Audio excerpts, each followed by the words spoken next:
If you are a YouTuber or just starting YouTube in general and you need some graphics, thumbnails, banners, logos, all that jazz, if you need anything and don't know how to do it, make sure to hit me up on Twitter. I do them for cheap, and I hope to see you guys all in my DMs as I'm trying to get into GFX.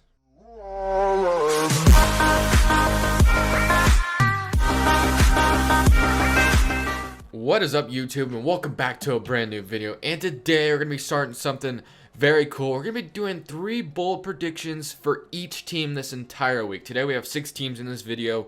There's going to be, this is part 1. There's going to be 5 parts. So if you're not subscribed, go ahead and subscribe already. That way you can get your 3 bold predictions for your team when it is uploaded today.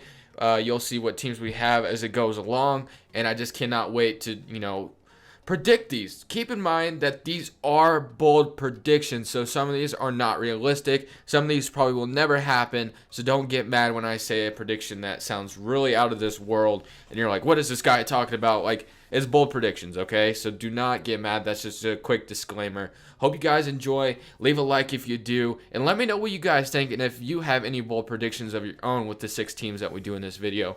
And let's go ahead and get started with the first one, when we got the Boston Celtics. So the Boston Celtics obviously landed Gordon Hayward and Kyrie Irving. And if you would have told me these two would be teammates after the playoffs were over last year, I would have told you were crazy.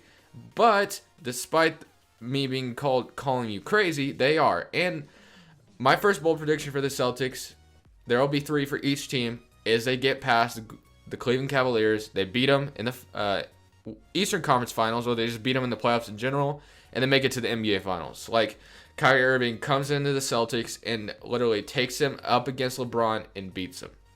That'd be pretty crazy.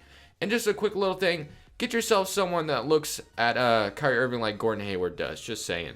Because those two are really looking at each other pretty crazily. But anyway, next, they trade for Anthony Davis. The reason this is a bold prediction is because Anthony Davis is just that kind of player you don't trade. He's just that player. He's like LeBron James, kind of like. He's that damn good. You don't trade the dude. He's very good. There's no reason to trade him. He's a franchise player. But I feel like his prime years might be wasted in New Orleans. So he might need to get out of there as soon as possible because we don't know what New Orleans is going to be like. They look decent on paper, but we expect them at the most to be probably like the bottom of the Western Conference seeding. So, I mean, if the Celtics were somehow able to pull it off, especially since they don't have the Nets pick anymore, they trade for AD, that would be very crazy if they got it done. That's my second bold prediction for the Celtics. Next, we got Kyrie Irving leading the Celtics to 60-plus wins. Yeah. Kyrie Irving has demanded that he wants to be a leader and says that he can lead his own team. Now he gets the opportunity to, with Isaiah Thomas gone. It's pretty much Kyrie's team, it looks like. I guess he's going to have a sidekick in Gordon Hayward, or, they're both pretty equal kind of guys, but it seems like Kyrie Irving will be the lead guy there, just in my opinion. Obviously, he's going to be the point guard, the ball dominant player and stuff.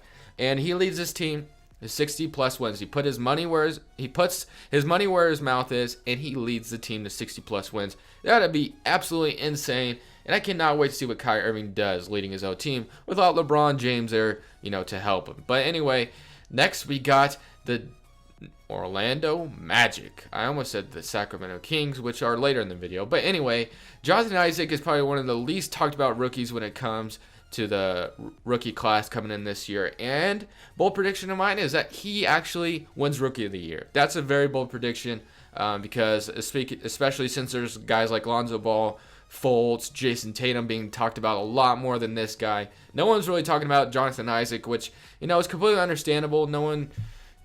People are just talking about other players that are getting more hype, and that's why this is a bold prediction with Jonathan Isaac maybe winning Rookie of the Year, which would be very interesting if he did, since no one literally talked about him at all. Like, no one's been talking about him very much at all. Next, we got Elfrid Payton. So, my bold prediction, well, I guess it's not really my prediction. It's just bold predictions, I guess. Like, I'm not saying that these are happening, but bold predictions.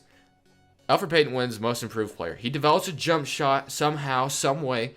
We already know he's a good playmaker. He can play defense. He develops a jump shot, a consistent one, and wins Most Improved Player. Who knows if he's going to develop a jump shot? Maybe he needs to cut his hair off. I think that hair is really affecting his jump shot. Maybe he comes in with a fade next year and like, or shaved head, or maybe even freaking LaMelo Ball haircut. I don't know, but he wins Most Improved somehow. Develops a jump shot.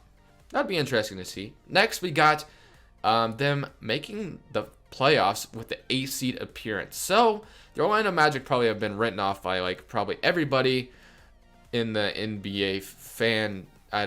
Everybody in the world, I guess. I don't know what I was trying to say for a second, but anyway, they make it to the playoffs and somehow grab the 8th seed.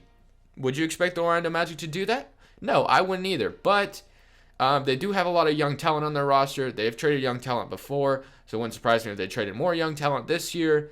But despite everything, despite all the criticism they get, they somehow make it to the playoffs and get the 8th seed. I don't know. It'd be interesting to see if they did make the playoffs, since I feel like they haven't been good since Dwight Howard days. Maybe there's other days before that I didn't know. But anyway, let's just see.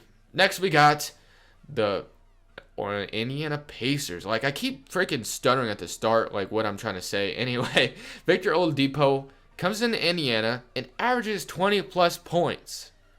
Wouldn't that be interesting? Victor Oladipo this is going to be his 3rd team now. He played with the Magic. He played with the Thunder. Averaged 16 with the Thunder. I couldn't tell you what he averaged with the Magic. But he comes in to Indiana, and he's expected to be one of those lead guys next to Miles Turner. He averages 20-plus points and becomes that #1 guy in Indiana, and his career starts off. Like, comes like a James Harden kind of player. No, not like that, but he does average 20-plus points, which would be very interesting to see. And I kind of believe in the dude, since he's going to be one of the #1 options there. Next, we got the Indiana Pacers being a top 5 seed in the Eastern Conference. I feel like this one is a little less bold, considering the Eastern Conference seems like it might be kind of bad next year.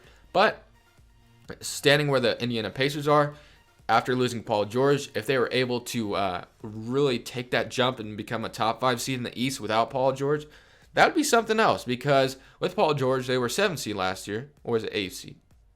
It was 8th seed, actually. No. 7th seed, not 7th seed, sorry. It was the 7th seed, not 8th seed. So that would be a major jump if they were able to get to a top 5 seed in the East. And on paper, they do have a lot of young talent there from top to bottom. They are going to mesh up a lot of players this year. It'll be interesting to see what the Pacers can do in the East. Next, Miles Turner establishes himself as a top 5 center in the NBA, no longer being shadowed by Paul George. So I feel like this is something that could possibly happen. We have no idea what Miles Turner could do as possibly the #1 option there in Indiana. It seems like it's probably going to be either Oladipo or Miles Turner as the #1 option there. And Miles Turner comes in to Indiana, and he becomes, or not comes into Indiana, he comes into Indiana as a #1 option, and he establishes himself as a top 5 center in the NBA. At the end of this, his 2K rating will be a 91, something like that, or 88 or something like that. I feel like that's realistic, and I could definitely see that happening. Next, we have the Timberwolves. I almost said the Mavericks. Gosh, I keep getting ahead of myself. Jimmy Butler wins MVP and Defensive Player of the Year. So Jimmy Butler is a great defensive player, and a lot of people will have him in the MVP talks because he's starting to enter the stage of his prime. And he wins both awards, which would be very crazy to do. That would be a great accomplishment for any player. Timberwolves, he wins MVP, especially with like 3 other guys there, Towns, Wiggins, Jeff Teague. Despite all those players being there, he still wins the MVP, and he gets Defensive Player of the Year while doing it, which would be very cool to see. I don't know if a player has ever done that before. I'm sure they have. I mean, the NBA has been around for a long time. That would just be very interesting to see, and that would be a great accomplishment for any kind of player to get that done.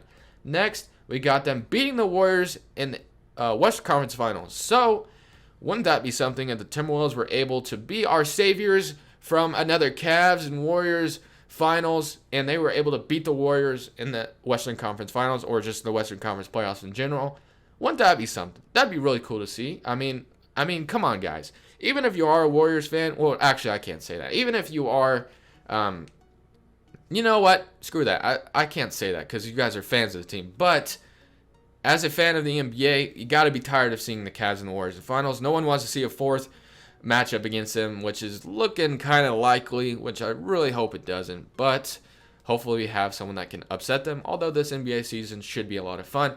Next, the Timberwolves get the #1 seed. So a lot of people have the Timberwolves, making the playoffs and all, but not like anywhere up in the conference, because they just still have two young players in Andrew Wiggins and Karl-Anthony Towns that still are developing. Although Karl-Anthony Towns looks like he's been in the league for 10 years now, because the dude is just a straight freaking beast. Wiggins is starting to come on his own.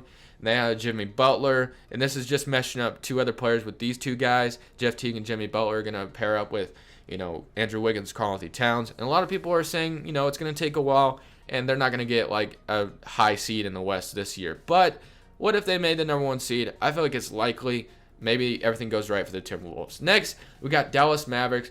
Dennis Smith Jr. wins Rookie of the Year unanimously. Oh my gosh, can't talk. I can't say that word, man. This would be very bold, speaking that the rookie class is supposed to be really freaking good this year. So this is why this is a bold prediction, because Dennis Smith Jr. is one of those guys that could win Rookie of the Year, but winning it unanimously, like no one else even came close. Like Lonzo Ball's not close, Jason Tatum's not close, Fultz is not close, Jonathan Isaac's not close. I mean, just stuff like that. That's why this is a bold prediction, and there's no way that this probably could happen, because this rookie class looks like it's going to be really good. Next, we got Dirk Nowitzki not retiring this year. He comes back after this season for another season. So, I don't know, guys. I could see this happening for some reason. I feel like Dirk just hasn't announced that he's retiring yet, just because, like, I still feel like there's a slim chance that he could come back for another season even after this. The dude can still ball. We saw it last year. And honestly, the Mavericks look pretty decent on paper. They're not bad at all. And maybe Dirk Nowitzki decides, I don't want to hang him up just yet. I think he's like 40. He's going to come back being age 41, and he comes back. Wouldn't that be something if Dirk Nowitzki was not retiring this year? That would be very interesting to see. Next, we got the Dallas Mavericks getting 50+ wins. So in the Western Conference would be interesting. But if you look at the Mavericks roster top to bottom, it's actually not too bad. I mean, they're going to have Dennis Smith Jr. Yogi Ferrell's expected to back him up, but I think Yogi Ferrell's still a free agent. Dirk Nowitzki's there, obviously. Harrison Barnes averaged around 19 last year. So you kind of have a big three of Dennis Smith, Harrison Barnes, Dirk Nowitzki, which isn't a bad big three at all. Seth Curry is a great shooter, so you can always kick out to him when you need to. And then their center situation, they got Nerlens well back. So on paper, this team doesn't look too bad at all. Maybe they convert that to 50+ wins, but that's a little bold if I do say so myself. So we'll have to wait and see what the Mavericks can do next year. Next, we got the Sacramento Kings.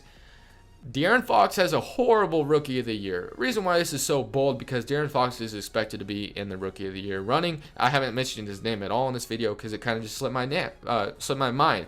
But De'Aaron Fox, despite being all hyped up, has all this hype around him, he has a horrible Rookie of the Year, kind of like Chris Dunn did.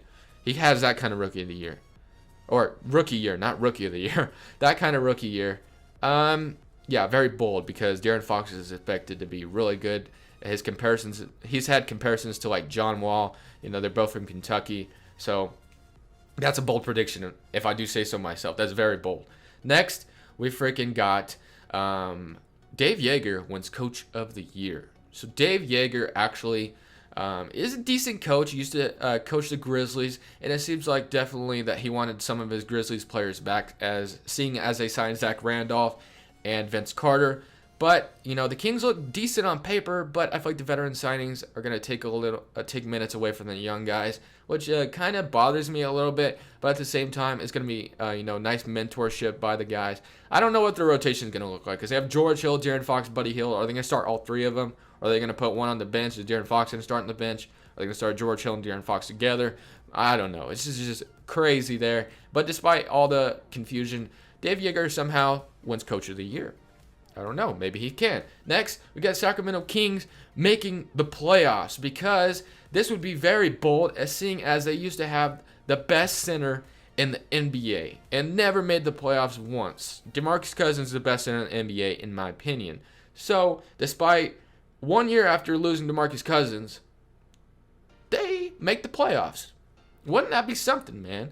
They make the playoffs despite losing to DeMarcus Cousins. Their team on paper looks decent. They have all these young... Obviously, they drafted really well, as you can tell by this picture. Justin Jackson, De'Aaron Fox, Harry Giles, Frank Mason. As a Blazers fan, I'm pissed, because I'm not a fan of Zach Collins for right now. And we could have had Justin Jackson and Harry Giles. those were our picks that were, given to the Kings, which pisses me off. But they make the playoffs somehow. That's it for me, guys. Leave a like if you did enjoy and subscribe. This is Crushables, and I'm saying peace.